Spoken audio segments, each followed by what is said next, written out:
Good evening and welcome to episode 84 of So What's Been Happening, the big retro round. We're flashing back to the 80s.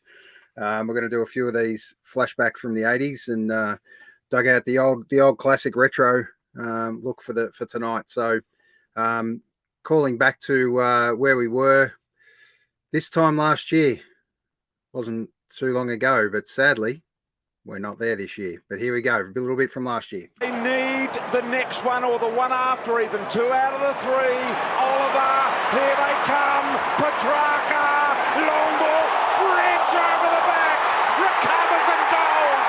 He kicks it. Fritz has got 4. Crowd's gone mad. Down by 7. Brayshaw able to pick it up. He too was sloppy. Petrarca tries to turn his man inside out. Got it back to Brayshaw. Johansson closes. Dogs did well. Bowie flicks it over the top. Angus Brayshaw back with the flight. Big moment here. Oh, that is perfect. Absolutely perfect. They've kicked the last 4 of this game. Long ball, Pickett at the back. Petrarca. Oh, wow. How good is that?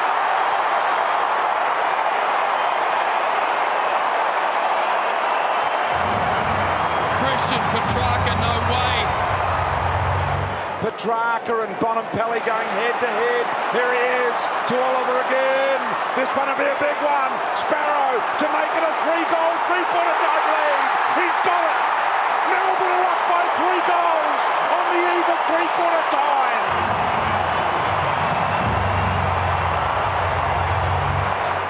Seconds left. Little one from Viney. Surely not another one. Handball to Oliver. Streaming through. Bang! Bang, bang, bang!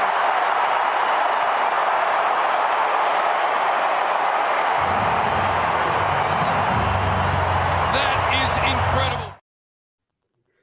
How quickly time flies. And boy, does it change quickly. Looking at a couple of those players, they're not going to be at the Demons next year, so it's an interesting mix as some of our great teams like Richmond in the last couple of years have found out big turnover of players, and it's not easy to keep winning premierships. So I take my hat off to Richmond being able to win 3. All right, let's bring the boys up quickly and we'll get into it.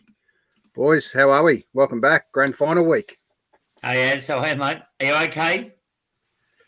It feels a little bit odd, mate. Someone just told me we're not there. I had the tickets ready to go, and all of a sudden we're not there. Straight sets. Unbelievable. I'm still getting over it. Still licking the wounds, boys. What gratuitous crap that just was, honestly. Mate, you got to have a build-up. We've had a 20-year build-up plus, and we're still building up. I think it's clagged itself shut for a while. As you know, it just goes to show that, what all the expectation, and it just doesn't just happen. It's so much harder to win it these days. So much harder. And to be honest, we take a hat off to the Tigers being able to win that 3 out of 4. I struggle to think we've got that coming in the next couple of years. I only hope that Melbourne can emulate that. Take a year off. Let's win the next 2. But look, they're so hard to win. As we all know, this club's rebuilding, and it can turn around quickly. I mean, look where Collingwood come from. They come from the clouds and almost got there, guys. I get the feeling. I mean, yeah, Melbourne won last year, but obviously Richmond won 3 out of 4, and who was it before that? It was the Hawks that won 3 out of 4 or whatever it was, and I mean, Geelong's been up there since 2007. Essentially, they've only won 2, but they've been up there a long. Wouldn't surprise me if you have like a run of 6 or 7 different premiers like the NRL recently has. I mean, it's just wouldn't shock me in the slightest. And that's the whole design of their comp, right? It's to give everyone a chance to have a crack at a premiership. But like you say, it's you can go up so quick like Collingwood. You can go down real quick too. And that's the design of the comp. It is. Before we get in and talk footy, boys, just give us a little bit about where you've been this week, Lovey. I know you've out and about chasing music gigs again, mate, which is great to see.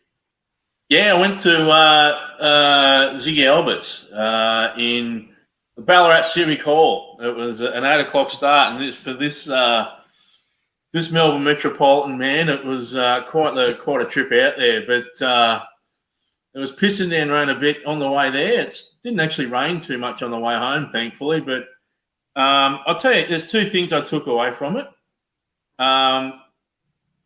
Ziggy Alberts is an absolute, at 28 years of age, I mean, he's a Byron Bay classic, but at 28 years of age, what a special talent that kid is. He's just unbelievably good. And I reckon if you've got you jump on Spotify, do what you need to do. But he is just absolutely brilliant. He's just, and he appeals to so many different age groups too. That'd be his thing. He's so laid back and pretty chilled.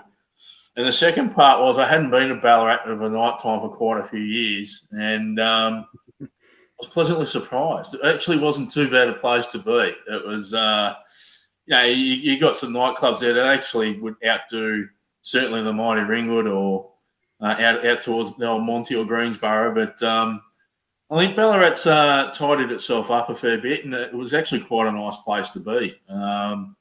So again, if you want to get out to Ballarat, do some regional travel, do it. It's these places are picking themselves up as we go. I think it's really good. Yep, absolutely. And Cuz, the week for you?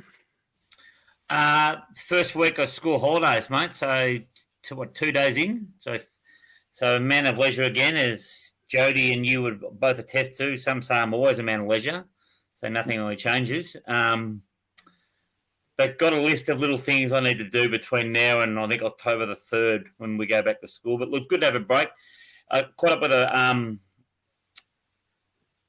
bloke that I love and I know today, and also another mate. Just good to reconnect with some friends you haven't seen for a while. And just, look, the main reason we started the show was to help people who were struggling through COVID and that sort of stuff. And it's good to speak to a couple of people about that and just being able to just listen to someone and be an ear and a shoulder thing to lean on and give support, which I think our podcast has been able to do for a lot of people. So it's good to be able to give back a bit. Sure has. Well done, mate. Yep, good call. Good job. Nice of you to come on as the Grey Wiggle tonight too, mate. Fantastic effort. After was recently appointed, we might put you in on that. So my week. Sorry, mate. If I could, before you talk about your week, if I could save goals like the Grey Wiggle, mate, I'd definitely take the mantle. Absolutely, great effort it was, and it was nice for the Wiggles to even acknowledge that. So, who knows? You could end up a Wiggle after all, Cuz. My week, obviously the 2 midnight all shows, but then backed it up on the Friday night at the Music Bowl, which I hadn't been to the Music Bowl in a few years, and saw great friends of ours, Ash Naylor, and Hoodoo Gurus headline, but Dandy Warhols played second, who come out from the States, and this is another gig that's been rescheduled 3 or 4 times.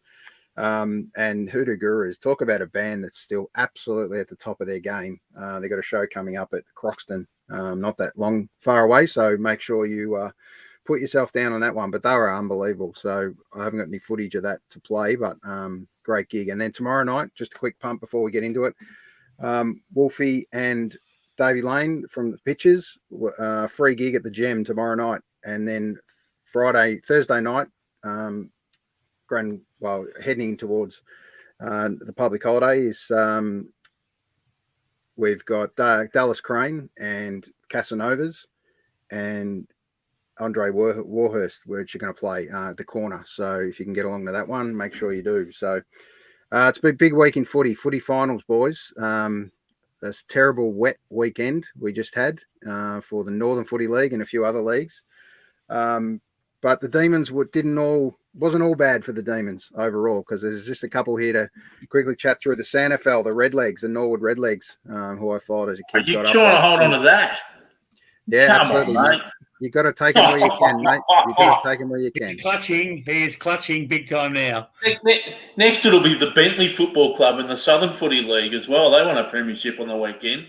If there's any more demons out there, mate, we'll take them all. So you've got to do it while you can. Coached by Jade Rawlings, Norwood Redlegs too. There you go. And we can't forget the Casey Demons, who lost 1 game for the year. Amazing effort. I can forget them. Yeah. Against Southport. Southport Sharks. So interesting to see that VFL kind of league spread. What did you make? Wider. What did you make of that comp, Aaron? The 21 team comp. You play you play each other once. Yep. You know what? I didn't mind it. I actually don't mind it. Yep. It goes back to a little bit to the old VFL. Yeah, that's right. I just wish they played. I just wish they played before, as much as they possibly can before an AFL game. That would be ideal. But they're at least got their own teams, and Southport adds a bit of differentiality, just like Port Melbourne does and Werribee does. I didn't mind it. But it seems to work, doesn't it? Like from the games I saw during the year, yes, obviously Casey and credit to them on the great year they had, but there were times when the lower sides beat the top sides as well, to at least gave a contest. So that's what you want. And sometimes when you've got a comp that large, people find reasons why it won't work. But across the board, and I know quite a few people who went to watch it, and it seemed to work. Yep. All right, what we're going to do is we're going to talk winners for a second. And we talked about how that era of the Richmond Tigers, how good that was. And obviously Eddie Zammit, good friend of the show, still preaches to me that the year he didn't put the T-shirt together was the year the Tigers didn't make it again. So he's got to lift his game. He's got to have that T-shirt done early for the Tigers to make it. Didn't do a Demons T-shirt either, so we got rolled out as well. So, but just on that, we've got a good special guest that we've had on the show a couple of times and a good friend of the show as well. We've come across this young, well, not so young anymore, but we'll still call him the young man, Matt Cronin, for the Pat Cronin Foundation. Through unfortunate circumstances, Matt has been a pioneer in rallying clubs together for an awareness of still something that's so relevant in today's society. So we're going to bring Matt up. We're going to have a quick chat on how things are going with the Pat Cronin Foundation and also his love for the Tigers, obviously, and once, sadly, another year off for the Tigers. Welcome back, Matt. Good on you, Aaron. Thanks for having us, boys. How are you, mate? Yeah, very good. I thought I'd better put my official gear on. And it's a real losers' corner tonight, isn't it? It's fantastic. Well, yeah. How many? I'm just looking at the screen now, Aaron, and it'd be fair to say that those on the right hand side haven't had a tasted victory in a final for a fair period of time. What are we up to? How many days? Have you got that clock working? Whatever. It's really good. We'll have to get back on, Matt, and it's been a short stay, but thanks very much, Matt, and all the best for everything. Yeah. You know, it's so irrelevant, Matthew. Thank you, and it will be Matthew when you make comments like that, not Matt. The other thing I will say is I cannot wait once we actually win a final next year. All those social media websites, they can just piss off. They can just go away. Your whole 6,400 and whatever days, and see ya. Bye bye. Yeah, I'd like to think that when we win our next final, we actually win the flag. That'd be the ideal. Yes. Well, look, I mean, here's a bit of trivia for you, boys. Up until Saturday, this will be good. Up until Saturday afternoon, just remember who the last team was that won a grand final at the MCG. Okay, right? Mighty Tigers, record winning margin, I think, or pretty close to it against the hapless GWS. So, since then, we've been all everywhere. That disappears at 4:45 on Saturday too now. It does.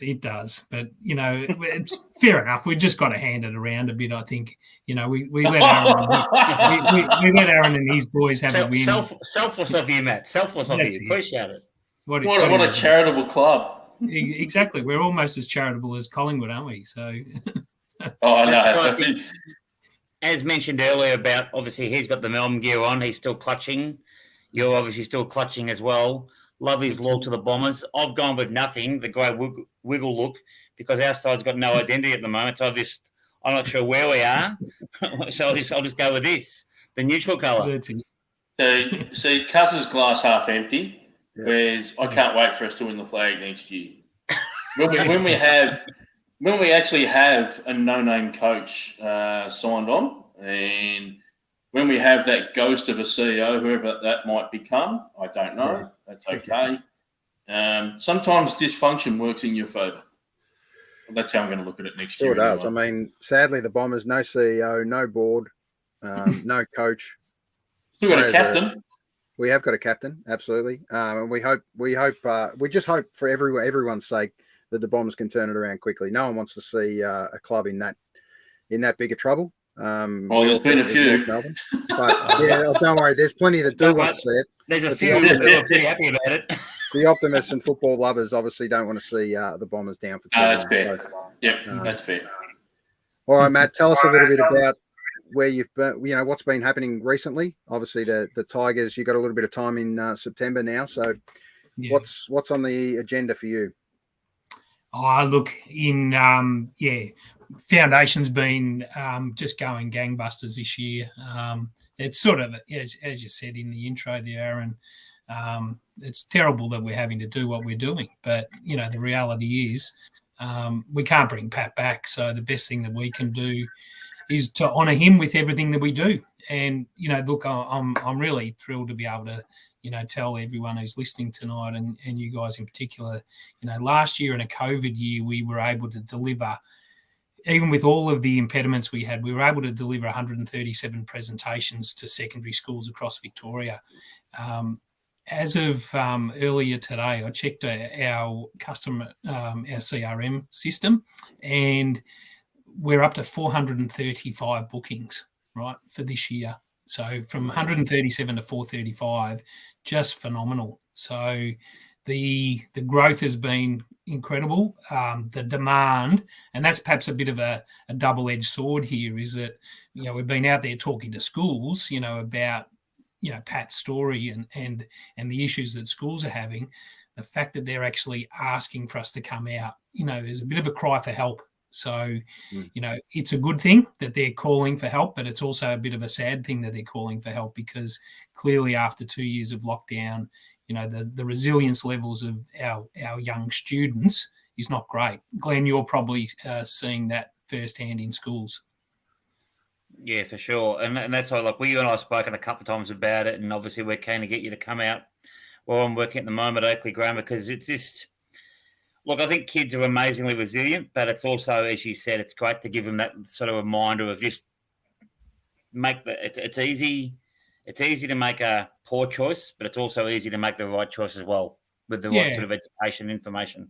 Yeah, and that's what we're about. And I guess this is where we try and position ourselves a little bit differently maybe to others. And, we've got that be wise message, as we say. So it's a real positive affirmation. So really trying to empower young people to make the right decisions, give them the tools to let them make those choices.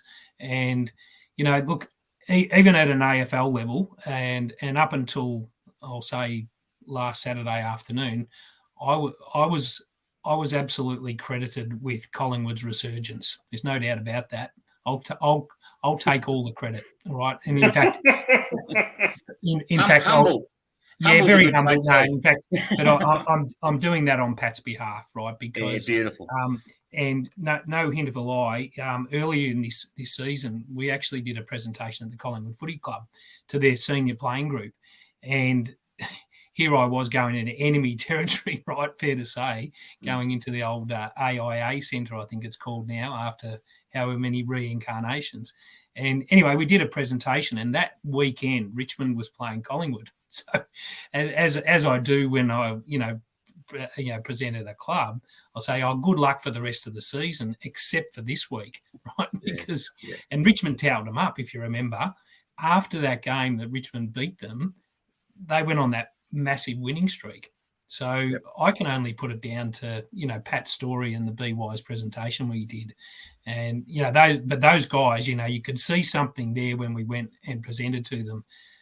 Incredibly generous with their time. Robin, is not a lot of people know this, but Robin's actually a Collingwood supporter.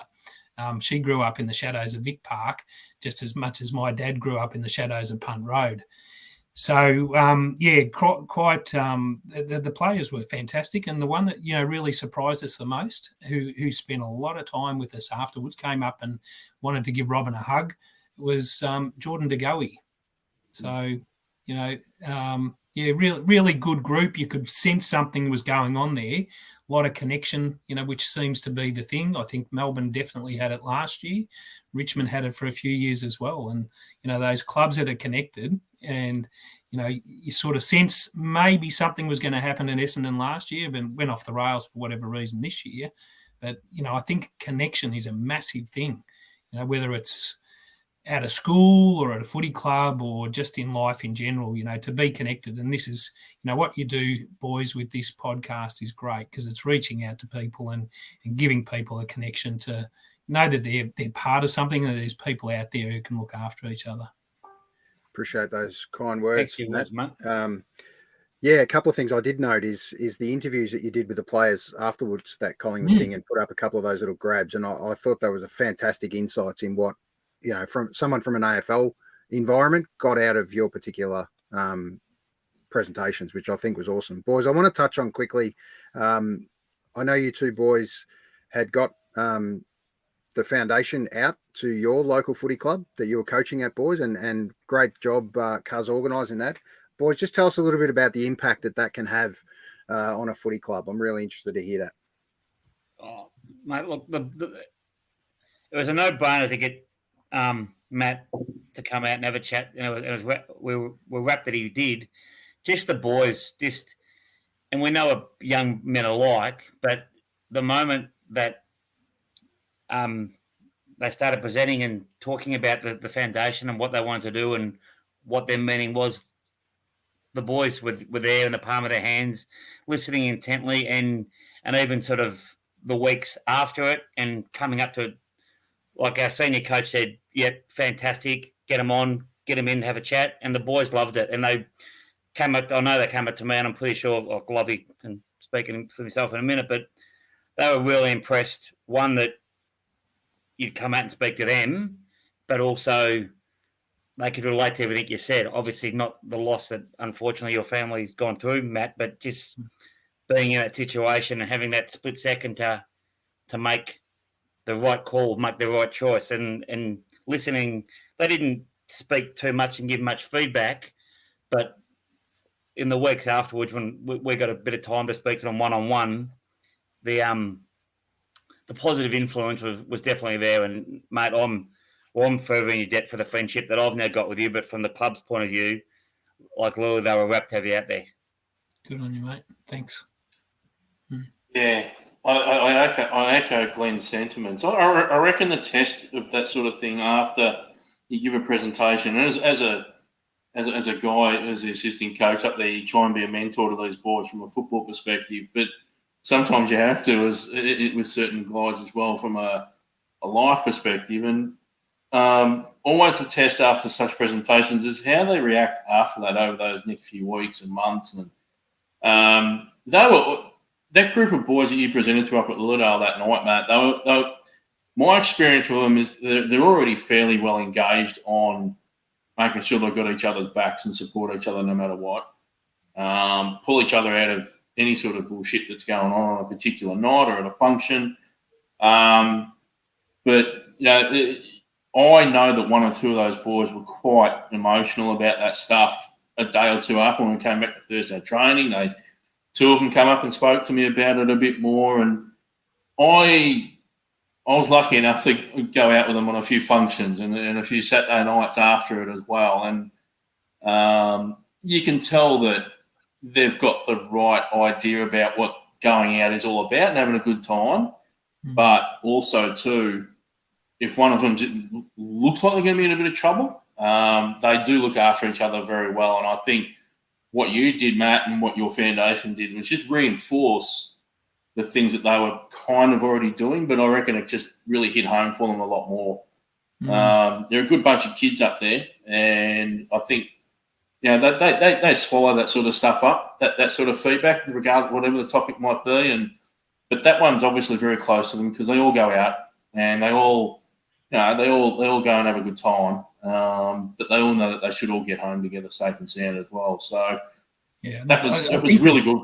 Yeah, I think the thing that comes across to us and the feedback we get all the time is that, particularly at footy clubs, where, Pat's those images of Pat that we've all seen, that are shared on the internet and have been on the news, the long-haired footballer, if you like, and, especially at a footy club like Lilydale or Lower Plenty or Monty or wherever it might be, they look at the images of Pat and think, shit, this could have been me, and, Pat, as we know, the story was, Pat wasn't out there causing trouble. He was just trying to help a mate. And, it shouldn't happen. Every young 19-year-old, 20-year-old, whatever, should be able to go out, have a good time, and come home. But if we can impart a few strategies, and that's what we did on the night, if you remember, give them a few strategies. We've got to teach them. It's just like you guys as footy coaches and stuff, teaching them a kick on their left, if you like. It's not natural, if you like, if you're a right footer. But maybe some of these strategies that we talk, they don't necessarily come naturally. Look, I'm still a firm believer that the vast majority, 99% of people in this world are really good people, right? And they haven't had to confront the situations that sometimes you get confronted with. And when they do, they're outside of their comfort zone and they don't know how to react. So if we can impart a little bit of knowledge, for any young person, and we start at schools, but we get out to footy clubs and stuff where, the rubber hits the road, so to speak. If we can leave them with a couple of things to take away on the night, we've done our job. There's no doubt about it. And we're making a difference, absolutely making a difference. And we're well on the way to, putting an end to the coward punch, that's for sure. I don't know if you were going to mention it, Matt, and you'll probably present it better than I will. But the other thing I've got it on my phone is your app. Yeah. And I've had it since the night you came, and that's actually really cool. No, I can. Yep. But the fact that it goes through conflict situations, be emergency wise, heading out for the night. There's facts. There's support for everyone when you jump on that app. So it's Headspace and call emergency hotlines. You've got your merchant events. I've still got the big burgundy beanie. It's fantastic. Bloody warm too. Been very handy this week. You're just doing a heck of a lot, mate, to help our younger part of society. And, even blokes my age, if I'm going out with them, I've got to be aware as well. So thank you. It's just what you're doing, mate, for that part of our society is just absolutely brilliant. Well done. Yeah. Well, I think as Aaron mentioned just before, one of those little clips that we did at Collingwood with Scott Pendlebury, the scary part about that, Scott Pendlebury's been coward punched. Someone chased him with a phone, right, videoing and said, watch this. And the guy, as he was effectively filming a selfie, coward punched Scott Pendlebury. Why? Just not on. And then Still Sidebottom comes up to me and has a chat, and he said, my brother was coward punched 2 weeks ago, and just that 000 message, Alan, that we said, if you get hit, call 000. Steele's brother didn't do that. And, he went home, he went to bed. Thank God he woke up, right? But he could have been in all sorts, if he had been slightly, less lucky. But all of those things there, and these are guys that are out there, and they're targets, unfortunately. I feel very privileged to have been able to talk to a number of AFL clubs in the last couple of years. But the one thing that I've said to each and every one of them, I said, I feel so sorry for you guys. You're absolute at the pinnacle of your sport, and yet you're an absolute target whenever you go out. So, when we ask them what are their BY strategies, the older guys in the room, I remember Paddy Ryder at St Kilda actually said this, and big Paddy like he is, he just said, boys, just go home. It was almost just don't be there. And that's pretty sad, isn't it? The fact that they have to think that way, just don't be there. So, but you know what? If you're not there, it can be a good strategy, can't it? Just avoid the trouble in the first instance. I was rapt to see that. I was rapt to see the Richmond Footy Club. If they didn't do a Mad Monday, they did a Wacky Wednesday, I think. And I don't know if you boys saw the picture, but they had their dress up like they do. They all got on a bus. They caught a bus out to the Panton Hill pub, right? So, and apparently they've done it every year for the last 4 or 5 years. They just go to the Panton Hill pub. They have the function room out the back. have a good time, get on the bus and go home. Yep. Well, even Lillardale did that this year. Got on a bus, went to a pub, got the back room all to themselves, had enough, got home, got back on the bus, got back to their club rooms. Not a problem. Not a single problem in the world. So it can be done. Just got to plan yourself. That's it. Sure can. All right, boys, we're going to thank Matt for his time. Matt, you're more than welcome to stay on, mate, at any stage or come back in at any stage. But we're going to move on and talk a bit of footy. For anyone that wants more information, patcroninfoundation.org.au. We strongly suggest that you jump on there, get to know what the story is, what this is about, and how it can affect your life. Your club, most importantly, and business, and booking a speech, because these two boys down below can definitely vouch for the positivity it can bring an environment, any environment. So please jump on. I better give him a tip before I go, boys. All right. So, go for it, Matt. Absolutely. Yeah, my absolute tip: get on the Tigers for next year. No, sorry. He means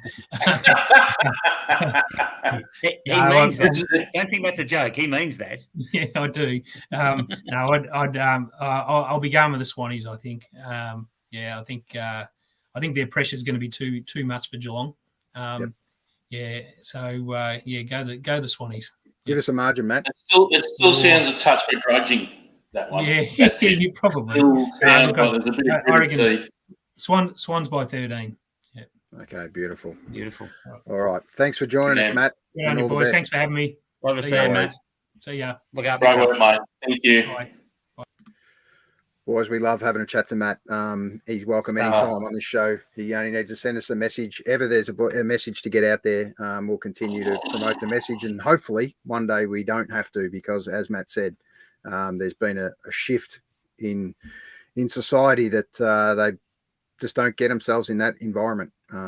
You're right. It's very, it only goes to show that it's going to be a hard stigma always to move and push, because look what even happened at the Brownlow. You've got AFL players still at tables on the gas. Not necessarily anything happened afterwards, but that sadly, and still, that culture of drinking is still heavy and around clubs, environments. There's always going to be a potential issue in relation to what put happens. Up the protections. Yeah, if you're not going to be able to stop it, put the protections up. Yeah. Absolutely, you do. So that's a good point, mate. So what we're going to do is we're going to just break the segment for a minute, and we're going to talk 1984, and here's a few special moments from 1984.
Yeah, a bit of fun there. 1984. Boy. That's a disgrace. There's not a single photo of you know what. How dare you?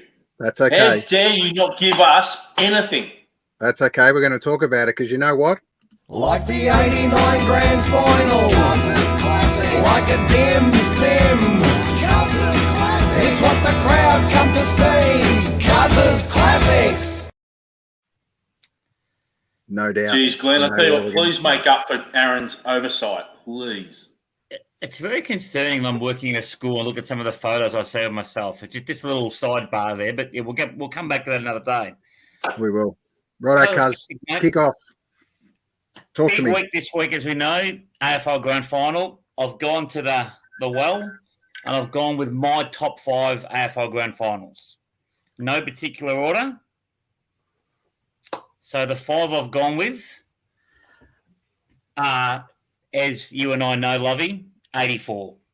Breaking the 19-year drought, Bombers and Hawthorn. Here we go. Drives Hawthorn back into attack, knocked on by Brereton.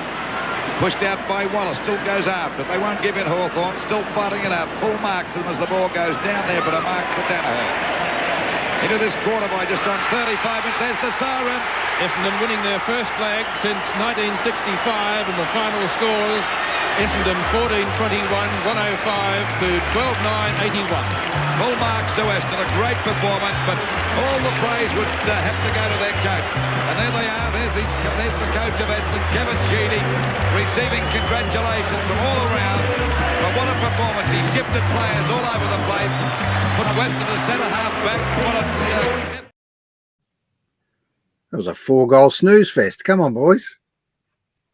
Not when you're 4 goals down at three-quarter time. Exactly You right. thought your Melbourne run on. You thought your Melbourne run on was big last year. That was unbelievable. Sorry, That's great Cards, to see. you go, mate. Do your classic. Do That's your Mate, classic, it was gold because, as I may have mentioned on previous podcasts, the year before we got torn a new one by the Hawks. Yep. Dad had gone home at third-quarter time and left me sitting in the stands. Unfortunately, 1984, we couldn't get a ticket, so thanks so much, Pete, but that's okay. Shout out to my lovely father, the jeweler.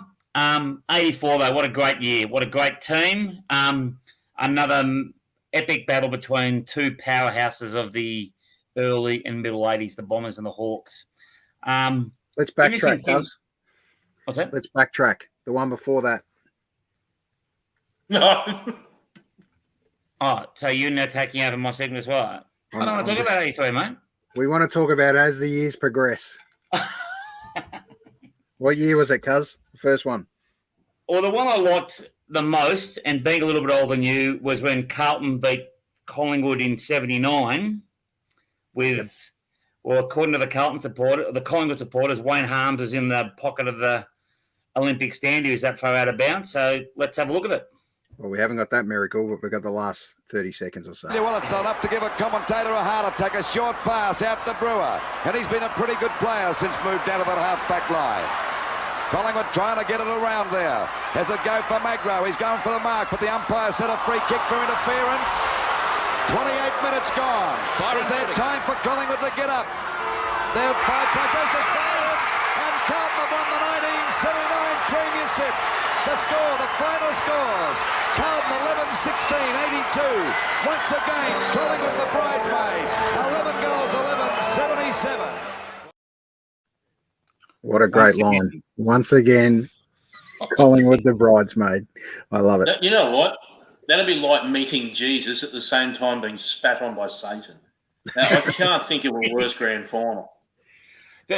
I memories for me, mate, being 9 and my sister was 7, and my sister upset my dad terribly when I think she might have won a raffle at school or something and came home and said, Dad, I want a Carlton jumper. And you guys know the jeweler.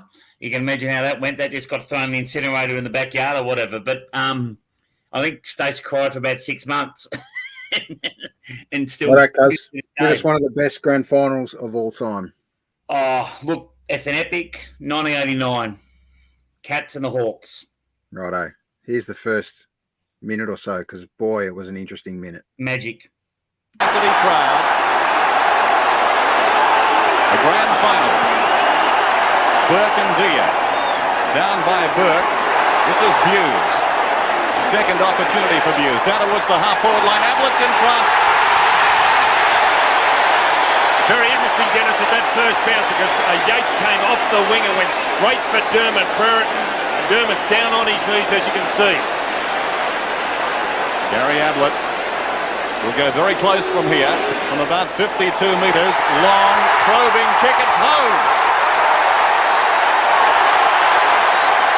Now this is reminiscent of the final Dermott Brereton down. I mentioned how Yates came through the centre, didn't have eyes for the ball, just went straight at Brereton and has put him down. A bad miss for Hawthorn because he's the one who can really get them going. Now watch this on replay. You see Yates, there he is, coming off the wing there. He only had eyes for Brereton and goes over and bumps him again, but obviously he's done his ribs. Very interesting that he had a second crack at him, Don. Well, they're all fired up, Geelong, and it's an ideal start. It's reminiscent of 1978. When Hawthorn were, on that occasion, concrete gold, as Ablett did. Came from an absolute mile away, Mark Yates, to Yeah. be clear and clean him up. What about the commentary though? I think Jack Edwards, I could be wrong. He goes, he got him once, but he had a second crack at him. So this derby's getting up. Yates is gone. I'll have another go. They're also doctors that have debriefed his ribs. I actually think Yater created a brand new fashion in football, and that was literally come from 50 metres away to line a bloke up if you wanted to. Yeah. And it only took him 25 years to outlaw it after that. But you know what else I took out of that first minute? I mean, he is the greatest player I've ever seen. Probably Lee Matthews was better, but my God, Gary Ablett, 52 metres out, and he's kicked that thing through three-quarter post height. Yeah, he was incredible. But hardly any player can do that anymore. I mean, the bloke was just an absolute phenomenal. Absolutely. Phenomenal. As both Ablets were, Gary Senior, Gary Junior. That's another argument for another day. But Cuz, let's move on. What's the next one? Sydney and West Coast. Now, hard to pick because they played two amazing grand finals in 05 and 06. I've gone with 05 for a couple of reasons. One of the biggest droughts in football history. I know it went from VFL to AFL and South Melbourne to Sydney Swans. And just Leo Barry, you star, the mark he took in the dying seconds or minutes. A crowd around the ball. Kerr's got it. Cousins has got it. The captain, the Brownlow medalist. Can someone mark it? No, they can't. But the Eagles are still a chance. They were. Barry, Staker, Embley, Cousins again. Bolton with him. Eagles with numbers. Banfield, the old-timer, the veteran of 94. Chance for the Eagles. Kennelly takes it to safety, and the Swans hang on. It nearly ricocheted off Nikoski's leg. It did. Sydney by 4. Ty Kennelly did it well, saw the option in the pocket, went for it. Leo Barry, slow it down. So Leo Barry in the back pocket. Heads along the boundary line. Oh, good mark by Cox. Cox throws it onto the left. One last roll of the dice for the Eagles! Leo Barry, you star! Bob Murray, reincarnate. The longest premiership drought in football history is over. For the first time in 72 years, the Swans are champions of the AFL. Well, that still makes me tingle a little bit. What was an absolute great era. Just those couple of years there. It's not a whole era, but it's a couple of years of an incredible rivalry those two teams had against each other. I think we'll see that a little bit more in the next few years. I was really hoping that day that Sydney would win, obviously for the drought, but you know, West Coast had, and in case people haven't picked up on now, I really don't like a collective bunch of wankers in a particular footy team, and West Coast were wankers back then, and it was so nice to see Sydney put one over them. Since then, Sydney have become the wanker team, but that's okay.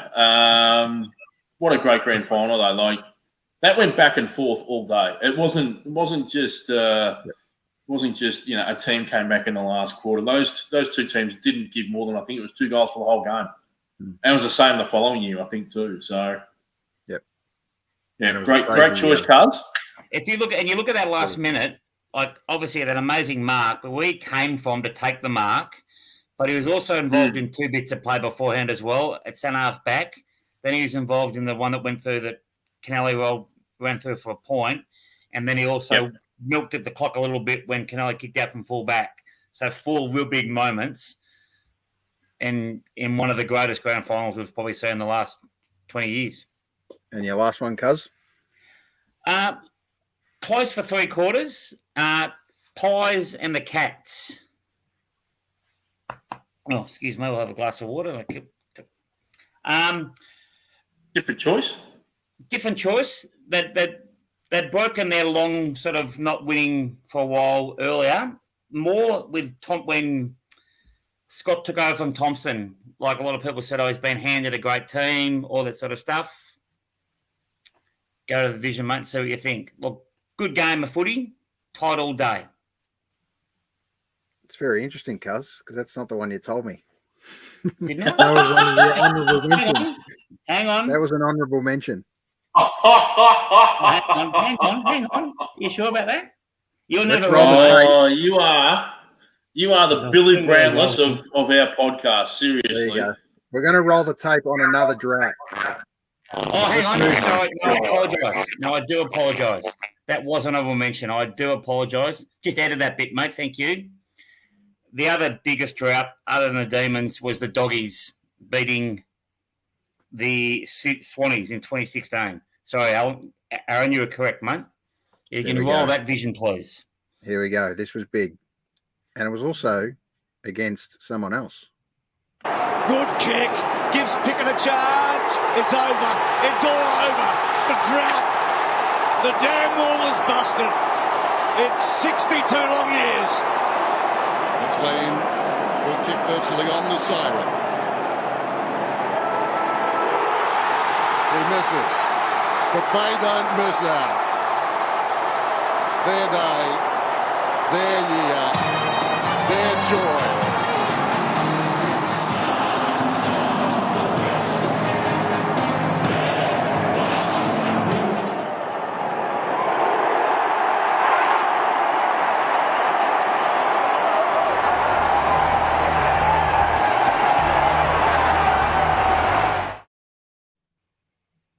There we go. Special moment. Apologies, mate. So, yes, I knew you'd be all over it.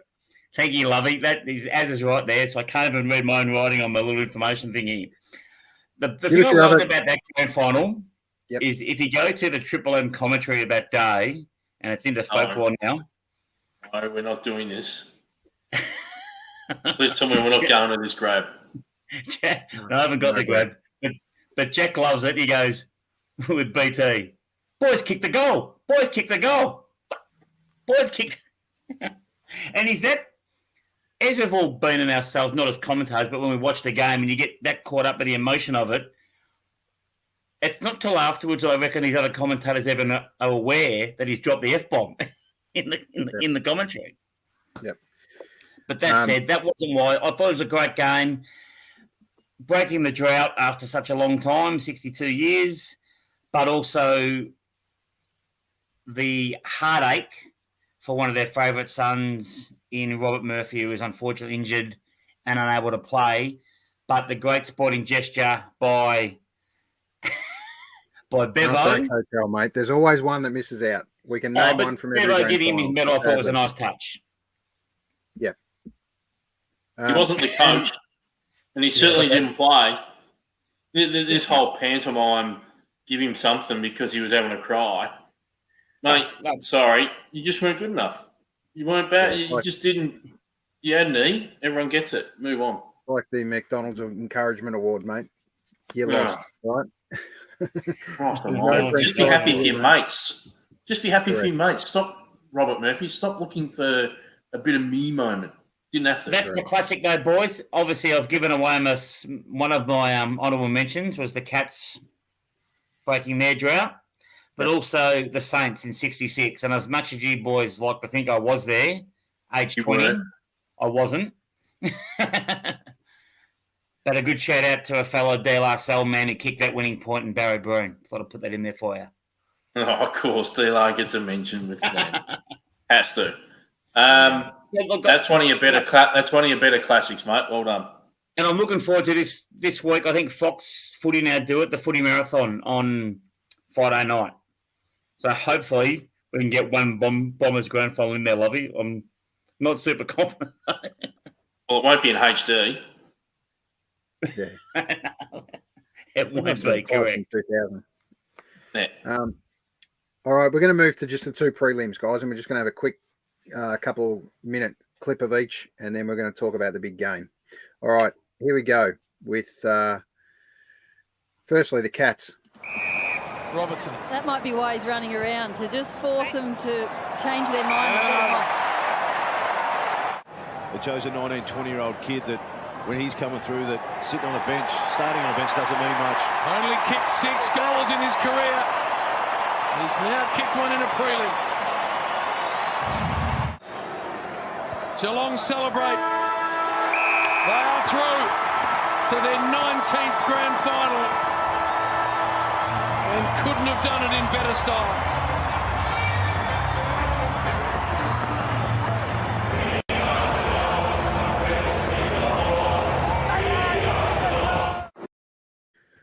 Now, I know, boys, it was a bit of a snooze fest. We all know after the amazing finals we've had up until then. But it just showed the dominance of where Geelong were the week off, potentially. Come in, made a statement.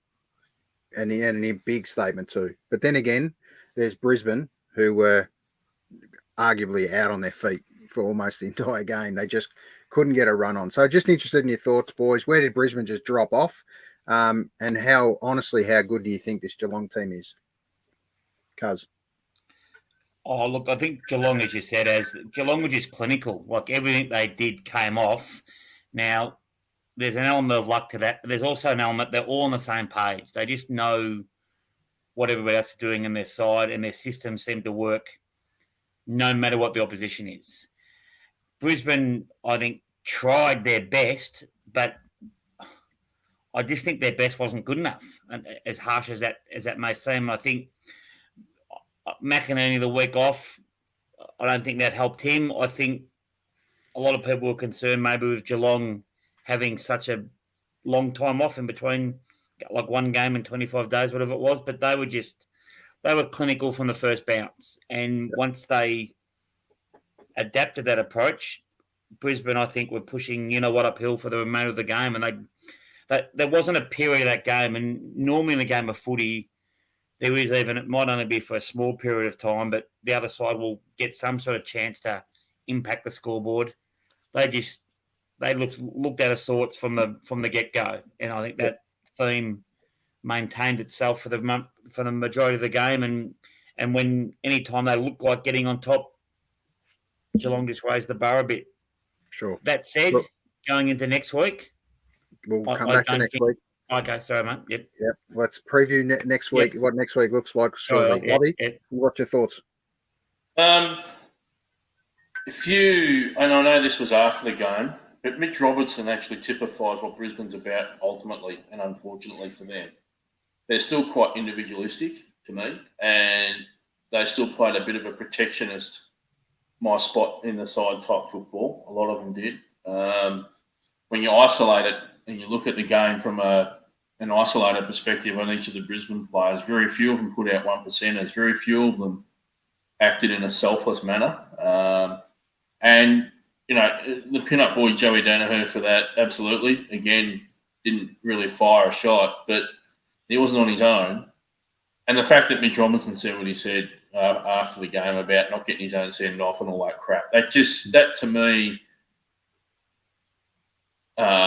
really made me think Brisbane's got a long way to go if they're going to be a proper premiership contender, because they put Mitch Robinson, those guys, that club, up until that point in time, had Mitch Robinson up on a pedestal as one of the better guys in the club, and he's like what everyone should be. Well, I wouldn't. If Mitch Robinson's put his hand up to play somewhere else next year, I wouldn't want him, because that sort of attitude typified what I reckon half that side was about, and it showed on the weekend. Yeah, they looked like they were a bit tired. You know what? You get through a game a lot easier if you actually work hard for each other, not just yourself. And they really were quite individualistic in the end. And you could see Lachie Neale just, mate, someone help me. Yeah. The amount of times he got battered around the pack, that was the other key takeaway I took from that. The amount of times he got battered around the pack, just literally being blocked off in the contest. It was over 3 or 4 Geelong players just worked him over, and that's what you do as a really good team. Yep. Having said that, you'd expect. I think Brisbane will still finish in the top 4 to 6 next year again. They're talented enough, but they've got to really change up what they do. Be more team oriented. And I think that to that point too, Lovey, as you said, if you look at the other three teams who played on the weekend and look at Collingwood in their game against Sydney, the way, as you spoke about Geelong just then, the amount of selfless acts that blokes do continually during a game. That's why Collingwood got within a point. I know they go Sydney to start, but that's why I can't wait to see what happens. We're watching that game against Collingwood, knowing what Collingwood have done this year, and watching how Sydney play. That's why that other prelim was so good, because you knew Collingwood, with their belief, would keep coming and keep doing the selfless things. As you said, Brisbane, on the outside looking in, I know they didn't seem prepared to do that when it counted. And if you can't get the count to prelim, you're never going to get it to count. Correct. I know it's old news, but Cuz, you're 100% right. The work ethic is everything. And Lovey, you're right. They can look tired, but that's a really good point. That God, it's hard when you're 20 guys being a mouse on a wheel, on an individual wheel, mate, not working as one. God, it makes hard work of everything, and you do get tired and look tired very quickly. But talk about selfless acts. There was some amazing footage in this game, and even though Cuz spoiled the result, we all know what happened. But let's play a little clip from it. Yes. Bouncing, bobbling, crisp in his 200th, bouncing over the top. Who does the football favour here? McInerney needs to get rid of it. Does. It's going to go through for a minor score. And the Swans, the Bloods, will play in the last game of the season. One of the best games of football you'll ever see. It's the Swans. And the Pies' Cinderella story finally grinds to a halt.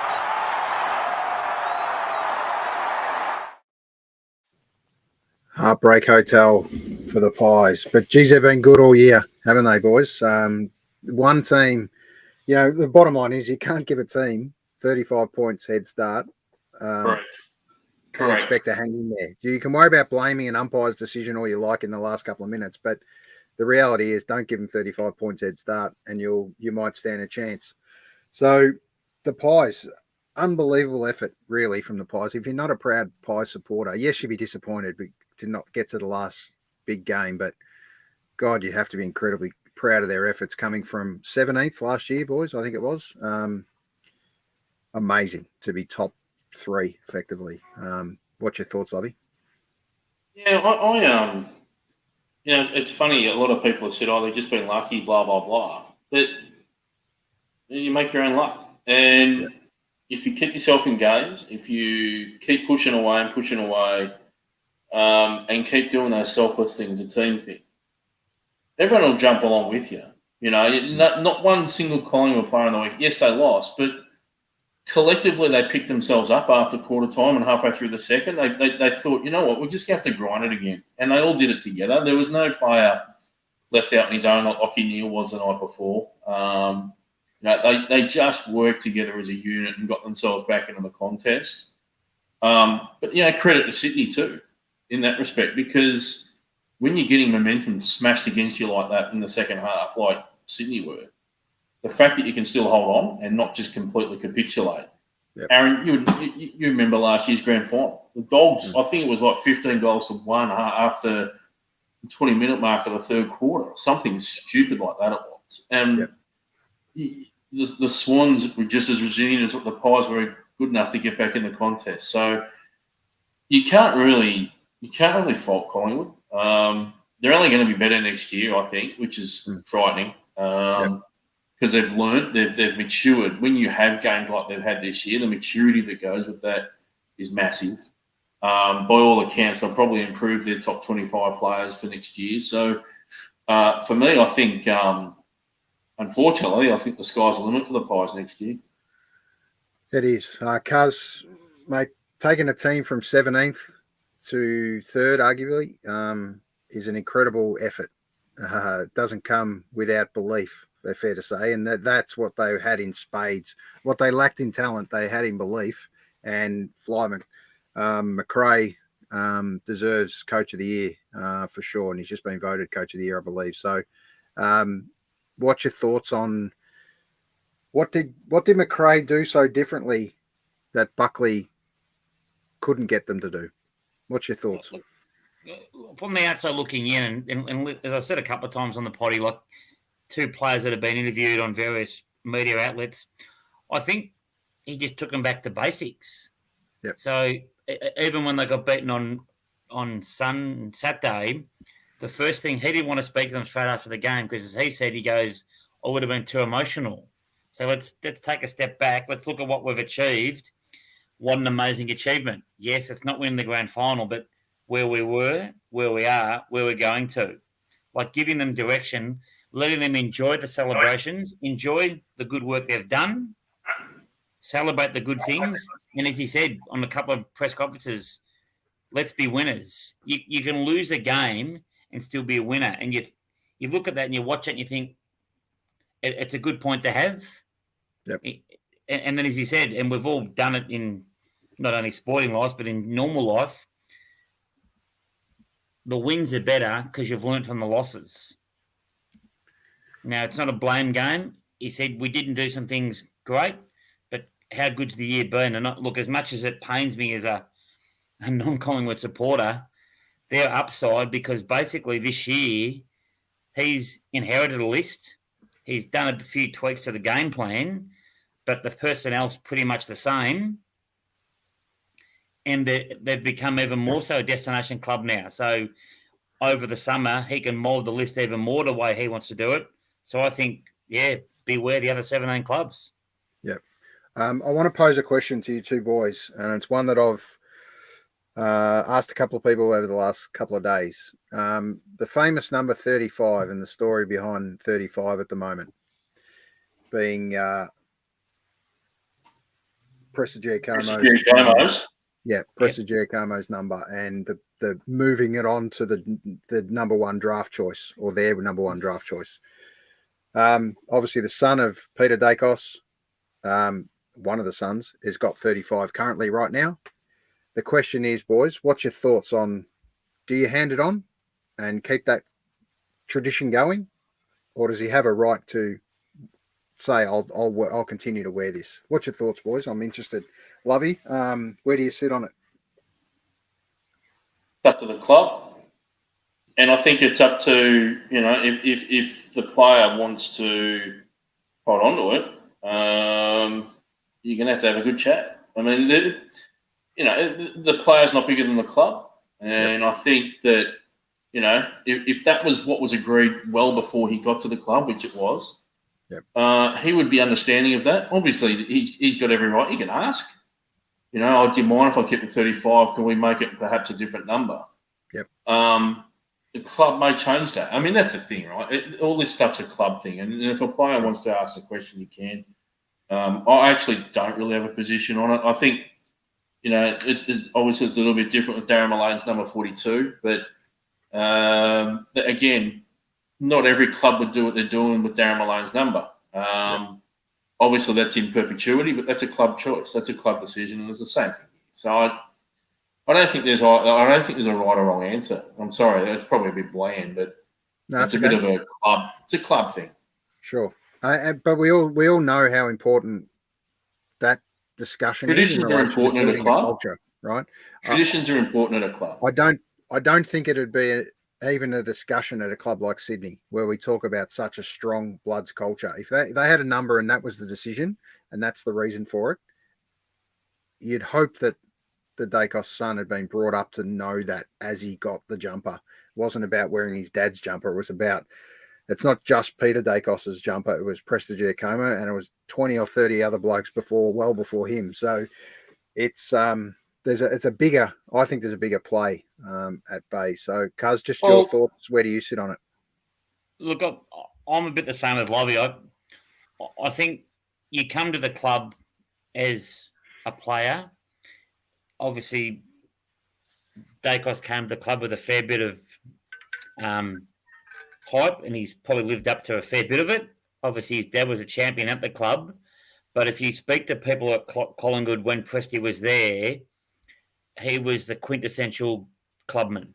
That's why they've done what they did, and there's no I in team. And I think Peter having heard him spoke on a couple of functions and whatever, I think he would instill that in his sons. Yep. And I think his son would be aware of that. Yep. I think it would be hypocritical. I think it'd be hypocritical almost for Dave. I think it'd be almost hypocritical for Peter to be a bit shitty with the club, given his stance that he agrees with the Darren Malone scenario. So I think that traditions are traditions, and if you're following them, then that's the way it goes. But everyone remembers Ben Matthews. He told Plugger basically when Plugger tried to make a comeback. The club backed Ben Matthews. Ben Matthews had earned the right to wear the number 4 after 2 years after Plugger retired. Yep. Ben said, well, with all due respect, no, I'm wearing it. I earned it, and Plugger respected it, and the club went on with it, and there was no issue. It's just a club thing. Yep. I know it's a bit of a storm in a teacup, and it's a media beat up and all the rest of the story, but I just think culture is really hard to create and keep strong, but it can be decimated in seconds, I reckon. So I would love to see Dacos take on a new number and make a new number his own. And look at Josh. He's got number 7. Perfect. Yeah, correct. And his brother's obviously proven that. Tell me a number 7, Shane Morwood, I think. We're going back a bit. Premiership player. There you go. So, a number's a number at the end of the day. And I know I've heard Gary Lyon actually talk of it, and I thought he might have been a little bit more precious around the number 3, but he did mention that it is just a number and wouldn't want to see his jumper retired. And just wants to see it back out there. Trying to think. Salem? Yeah, Salem. Yep. Yeah. We had it not retired, but there was a fair period there where no one kind of wore it. Clint Bartram was another one that wore 3. Good friend of our show. So, and I know he had a lot of pressure on him when he moved from his higher number down to 3. It was a lot of pressure on him to be, not necessarily be Gary Lyon, but we all know the footsteps you've got to try and walk in when you've got such a great number. I'll tell you what, at Essendon we've got 2 jumpers, I reckon. It's the number 5 and the number 18. The players that have worn those 2 numbers over the years at our club, good luck to the next group of boys that have it. So, Debbie Smith retired, Hurley retired, so the 2 most iconic numbers at the football club right now are up for grabs. So it'll be interesting to see how they're filled out. No, 32 and 27, boys, is great numbers for the Bombers. Look, Justin Blumfield was good and Alessio was good, but they weren't Timmy and Simon, mate. They're just the dynamic duo. You can't go past them. The interesting thing too with the Dacos thing is, like obviously Darcy Moore's playing on that side, and we know what a champion footballer Peter was, Braylon Millis at 2 different clubs, Collingwood and Melbourne. Just the pressure that comes with being the son of a champion, and then like you look at Sauce, like father and grandfather wore the same number. Yep. Just interesting how some sons choose not to, some sons, and as you said, Lovey, it can depend on the club, and I'd like to think it was a club thing, but I suppose it's just interesting how some players like, I'm happy to wear Dad's jumper, and Darcy Moore has from sort of day dot and worn it with pride and worn it. His dad would be very proud, but just how other sons choose not to wear the same number as their dad or whatever. I think, as we know, it's availability at the time too. Generally, I think it's a no-brainer if it's not available. Generally, the player just walks into a new number, and a lot of the time they don't then switch up their number. But Sunday night, boys, I know it got moved. It's normally a Monday night tradition, the Brownlow, but we were lucky enough to see it on Sunday, which I thought was great. Personally, I thought it was a little bit more relaxed. Still seemed to drag on, mind you. It felt like about 10 o'clock and we were still in around 12 or something. Did Gil get a bit like today? I still felt like today was Wednesday for some stupid reason, but that's all right.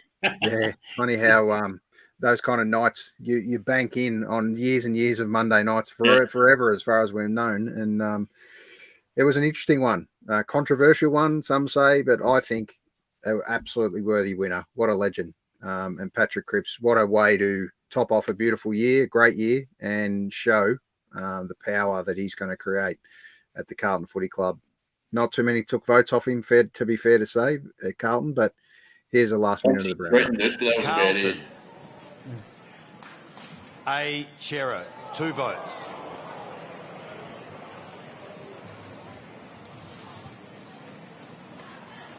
Carlton, P. Cripps. 3 votes. And I declare the winner of the 2022 Brownlow Medal is Patrick Cripps of the Carlton Football Club.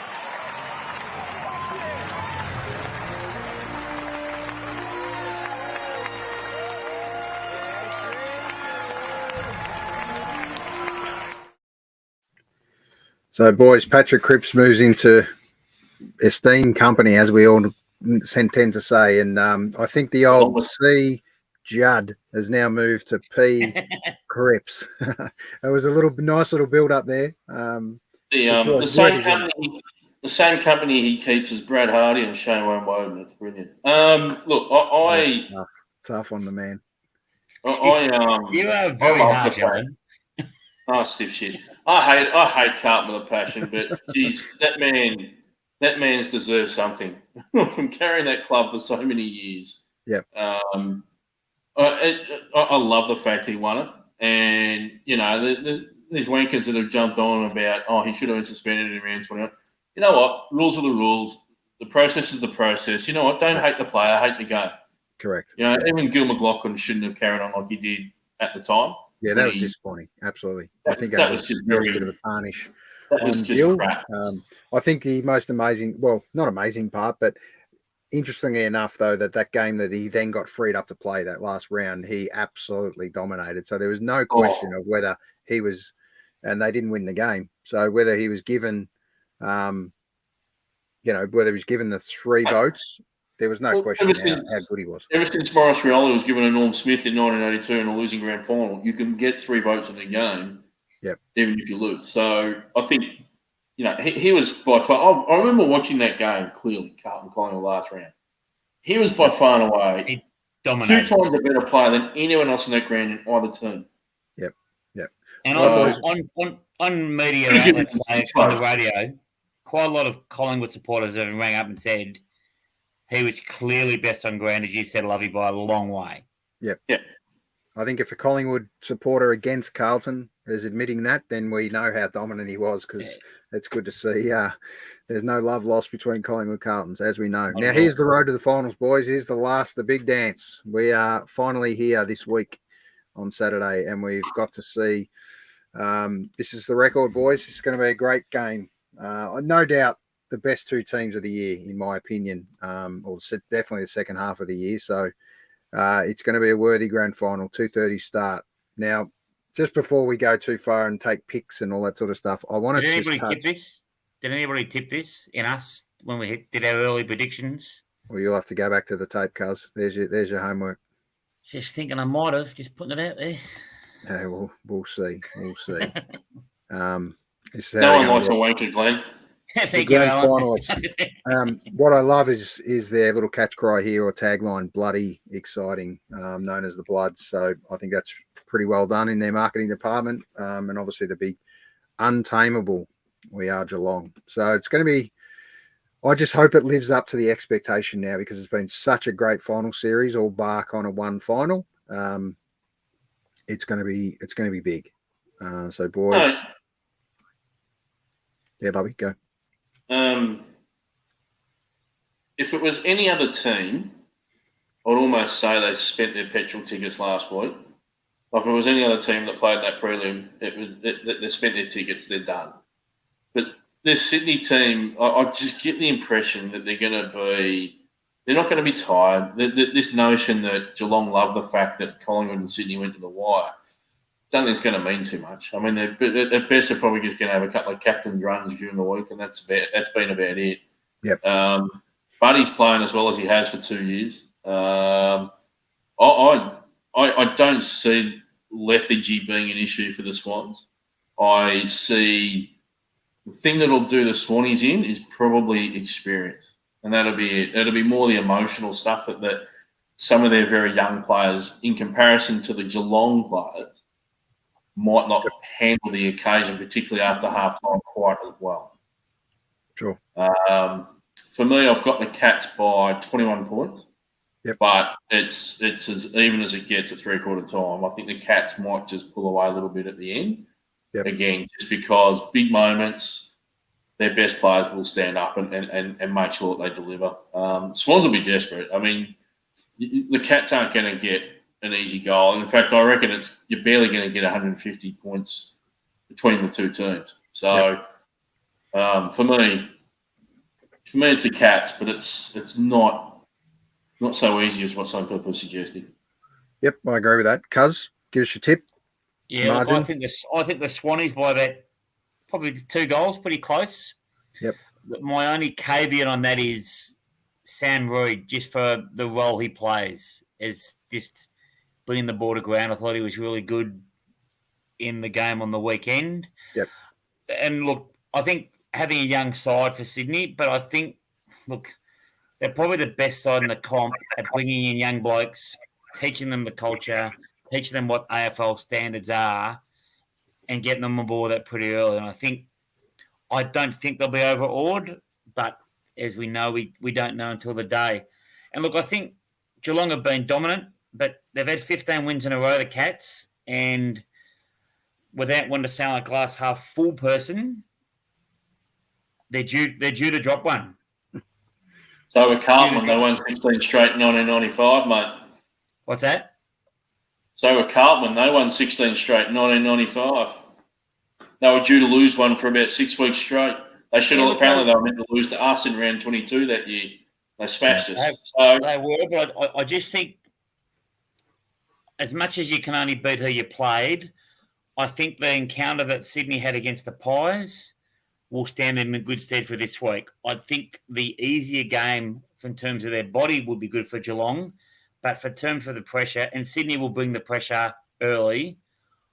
I think Geelong are good enough to deal with it, but I don't think they'll deal with it on Saturday. Yeah, look, I think the Swans, their young bodies have actually been shown that they've taken that resilience of the hard bumps, tackles, pressure week after week now, and I just don't. I think they got one more week in them. They're not going to tire, but I think it's going to be a 3-point thriller with the Swannies getting up. So I'm hoping for a close one. Obviously, as a few mates and good mates of ours, Rusty from Electric Married Mad Swanee, he's confident. Justin Nunn on the other side, good friend of ours as well, come on the show a couple of times. He's a mad cat, and he's confident. So great to go in confident. Fair to say, as a Demon last year, I was nervous all the story, but we had been there for so long. So these are 2 great clubs, no doubt. So we wish them all the best. It's going to be, let's just hope that it lives up to everything we expect, and don't hope that it is a blowout. It was great to be on the winning side of a blowout last year, but the spectacle component after 3/4 time kind of all got lost with the grand final. So we move to the biggest questionable part of the grand final, which is always the entertainment. Now, have they chosen right here, boys? Robbie Williams to lead the show. Why do we give so much of a shit about this? True. I just get sick and tired of this debate every single year. Like, why do we have it? Here's what I'd love to see. Why do we want to try and Americanise everything? Why do we want to follow Hutchie? You know, Hutchie wants all this bullshit glamour and night lights and all this crap and cheapen our contests. You know what? We don't need this entertainment. It's barely worked in any year. The only time it's worked, as far as I'm concerned, in the last 10 years was the Killers. And that was only after the game. Yep. Only after the game. The after the game concept works really well. It does. That's fine, because you need the nighttime atmosphere for a concert, right? The stuff before the game is crap. It has been for decades. I don't recall. Can you tell me, off hand on heart, you've walked away from a pre-game piece of entertainment in the grand final ever since they started doing it and gone, geez, I remember that year when X just blew the roof off? Yep. Like, you can't. Absolutely. I mean, I can't. That's the thing. Like, just get rid of it. I mean, this was going to be my Lovey's Losers segment. So you've done well here, because the other thing that really pisses me off with this shit, and I'm so glad they decided not to do it, is that shit music between goals. Yeah. Oh my God! So far. Mate, and the flashy lights and no. I've got to tell you, Lovey. Just get rid of it. Robbie Williams, what's he done for AFL? What's he done? I did send in a text to SEN today because they were talking about the Oh, of course you cancellation. did. They had Gil on at 11 o'clock on SEN today.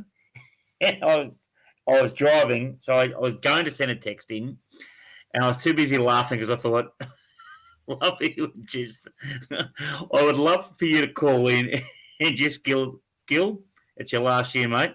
Thank you for what you've done, but get rid of the fireworks and the good news is, mate, I would have told him get into that.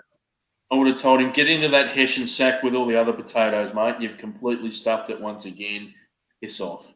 See you later. This is just bullshit concept. I think Robbie's a good entertainer, but I agree with you. It's a post-game thing.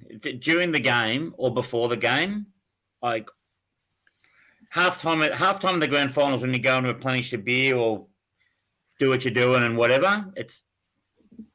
Why can't we play the reserves before the seniors on grand final day?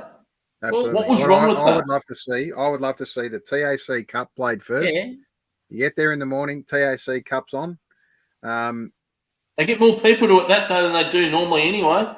Correct. I think the VFL Grand Final then should have been played, and then we go into the AFL Grand Final. Absolutely right. Absolutely spot on. The last time I heard that spoken about as to why they didn't do it was in relation to, and again, it's the show of the precious world we now live in, or just say it's 10 degrees and pissing down rain on Saturday, or player welfare and the state of the ground and the spectacle of the sport.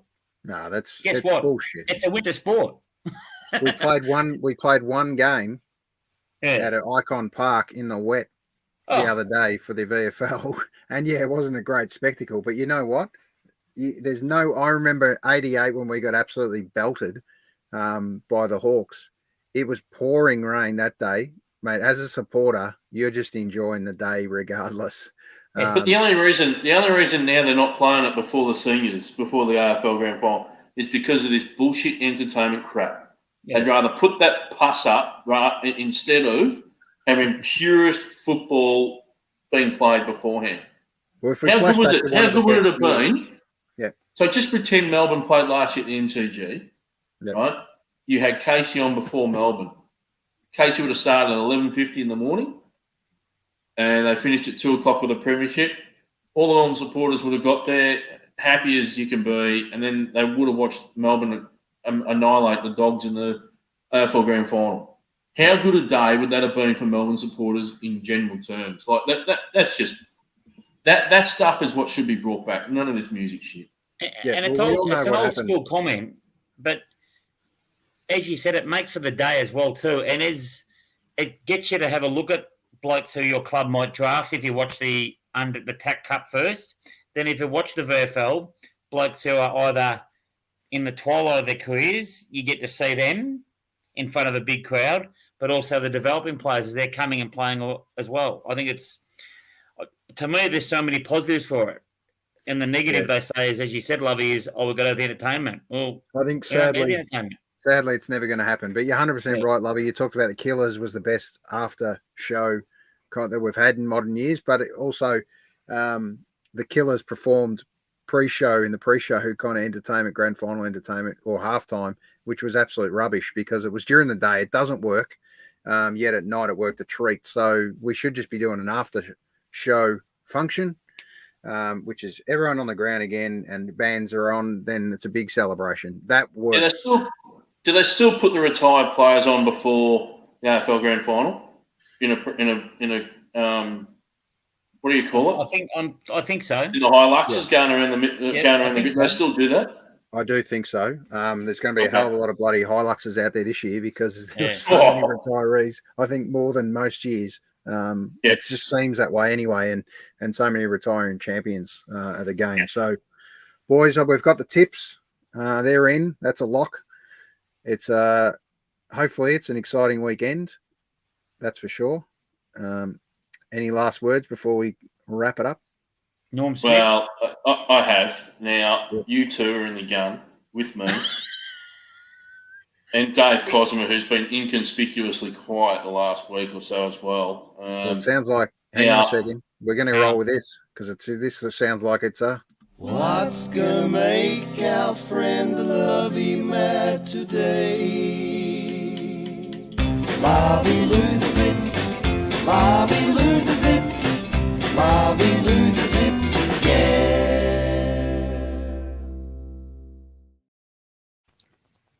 Put you on the spot, Lovey, but I think we've got a segment. Yeah. No, look, it's part 2 from last week. Let's face it. You guys have had a week to stew on this. Still going. And you're still shit mates. As far you're just a bunch of bloody pretenders in my brain now. That's it. The fact that you can't make the effort to get to my house just for a barbecue is just beyond a joke. It's I've never known anything like it. And what's even funnier, and we gave Glenn a hard time about this offline, guys, but Glenn, you're in the gun. You could have given a couple of us. Shut up! It's my segment. You could have given us the heads up. You were going to go to a certain grand final this year, the Northern Football Grand Final. You chose not to. You didn't let a soul. Just didn't let any of us know, and that was highly disappointing. Just an acknowledgement that you're going. Would you like to meet us there? That would be ideal. But you. The fact that you're choosing a fucking caravan over my brand new barbecue, my brand new home, is just an absolute disgrace. And Aaron, you can do your family thing down at the beach anytime you ever want to, mate. This is a once in a lifetime. Free piss, free food, free TV, and you're just deciding not to. I just think you guys you're as shallow as it can possibly get. I have got an offer for you. I have got an offer for you, Lovey. I have got an offer for you, but we'll talk about it off air. So come back, lovey-dovey. This is your home now. Come back, lovey-dovey. This is your home now. Sick of that fucking thing too. All right, boys. Norm Smiths. Before we finish, who wins the best on ground in the grand final? I'm going to say Papley because he'll kick a handful. Yep. Perfect. Lovey? Question without notice and with notice now. I'm going to go Cam Guthrie. Good player. In a winning or losing team? Well, I said Geelong by 21 points. So You did. So it'll be interesting because there's no doubt if the Swannies win by 3, Cam Guthrie can still win the medal. So if I tell you what, if Guthrie gets 30 plus, Geelong win. Simple as that. He's their engine room now. Yep. Yeah, I think for me, I'm going to go with the big Budweiser that we all want to see with a Norm Smith around his. You're such a cliche. Seriously. Absolutely. For the spectacle of the fact that he's owned last week, and hopefully I just hope he owns one more.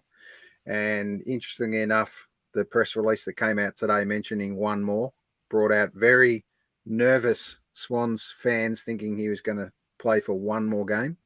The question is, what do you reckon it is? So the question is, what's the one more? As we just touched on, I do believe it's in a year extension. He's signed for one more year. Yep. The question is, does he go around one more year if they win the premiership, or does he say, "Boys, that's enough. I've had enough"? I'll back Buddy Franklin, and if he has said that, he will do it. He's been that the whole way through. Yeah, I think he's been true to his word. I agree with you, Lovey. Yep. It could have been one more kid. It could have been one more. Could have been one more. Like instead of 1.1 million for the year, it could be 2.1 million for next year. Yep. I mean, one more. It could have meant a lot of things, but no. He'll if he says he's signed on the line, then he's done it. That's it. He'll play next year. Yep. So I think he does play next year, and they attempt to go back to back. There's my little philosophy against the Demons. So let's see. But here we go. So you're telling me there's a chance? Yeah! Rolling them all out tonight. And thanks to our show sponsor, Gaz, Global Pizza. Thanks for hooking up that deal for us, Gaz.